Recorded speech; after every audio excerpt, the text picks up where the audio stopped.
Hi, Janet. Hi, Joshua Decter. How are you? I'm really well. That's Pleased all to I have to see say you. today. No.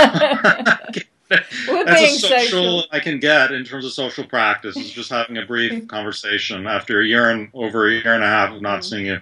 Um, so what I thought would be perhaps most constructive today for me to do is to I have two books in the pipeline.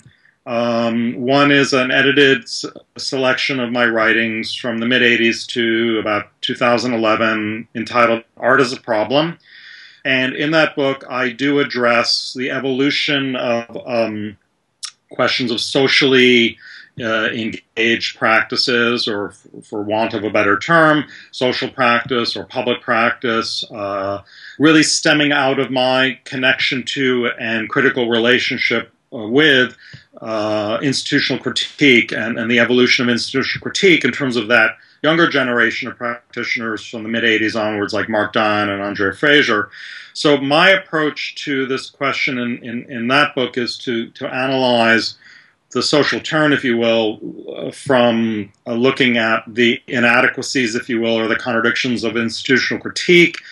And also another book that more specifically addresses, I suppose, questions of public practice and social practice is a book that will examine culture and action. It is a comparative analysis between the 1993 Mary Jane Jacobs show Culture and Action and another 1993 show entitled Project Unité in Firminy, which was curated by Ivo Petitolot in Firminy, France, in a Corbusier building. And that book is being published by After All, and their exhibition histories coming out later this year. My book, Art as a Problem, is being published by J.R.P. Ringier in just a few months' time. But in both instances, I, through previous writings as well as some new writings, try to address this question of the social turn, if you will. And what I thought I would just quickly read is in late 1990, late 1991, Mark Dion, who I had known since 1985 when we were in the Whitney program together, asked me to do a text for him for a commission that he'd received through I think the Hartford Art School. I'll have to sort of fact check that. Let me look at this just quickly. Oh, through Real Artways, actually, Real Artways, which still exists as an institution in Hartford, Connecticut. He went to school at the Hartford Art School in Hartford, Connecticut.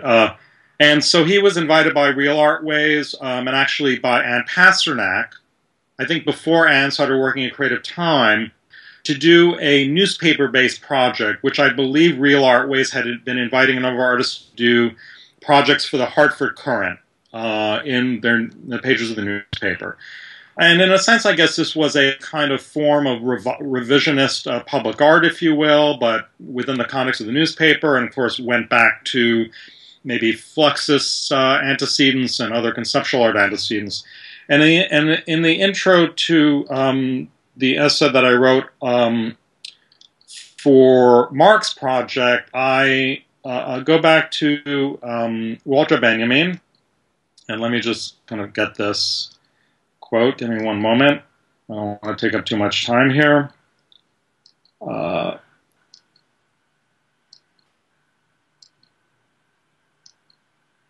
Yes, in that text, which I entitled Mark Dion's Critical Interface, the Newspaper and Cultural Production, which still has the kind of discourse of, if you will, late Marxist or neo-Marxist language, I quote from Walter Benjamin, the author is producer, from 1934, and I'll read that quote from Benjamin, which is, quote, "A political tendency is the necessary, never the sufficient condition of the organizing function of a work. This further requires the directing, instructing stance on the part of the writer. And today this is to be demanded more than ever before. An author who teaches writers nothing teaches no one. What matters, therefore, is the exemplary character of a production, which is able first to induce other producers to produce, and second, to put an improved apparatus at their disposal. And this apparatus is better the more consumers it is able to turn into producers, that is, readers or spectators into collaborators." Again, that's Walter Benjamin, the author is producer, 1934.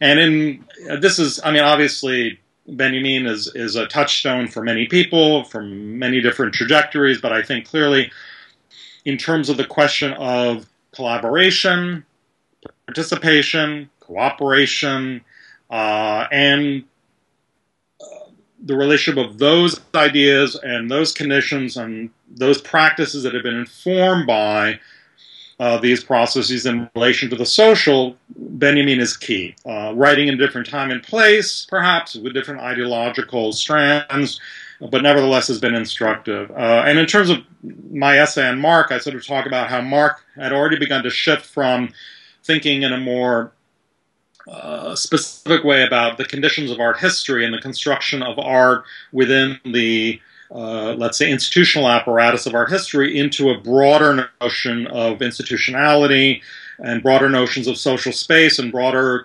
conditions of social collaboration in his own practice by 1990, 1991, where he begins to involve others in the production of his work. So this is already, I mean, obviously, I don't want to be ahistorical about this because we clearly have many different precedents, whether it's Alan Kaprow or many others, in terms of processes of collaboration, cooperation, social engagement. But in terms of my generation of people who I came up with, Mark was a kind of key in his evolution in his own practice from the late 80s to the early 90s, and how I could talk about it in relation to the problematics of institutional critique, in relation to the opening up into other social procedures, if you will.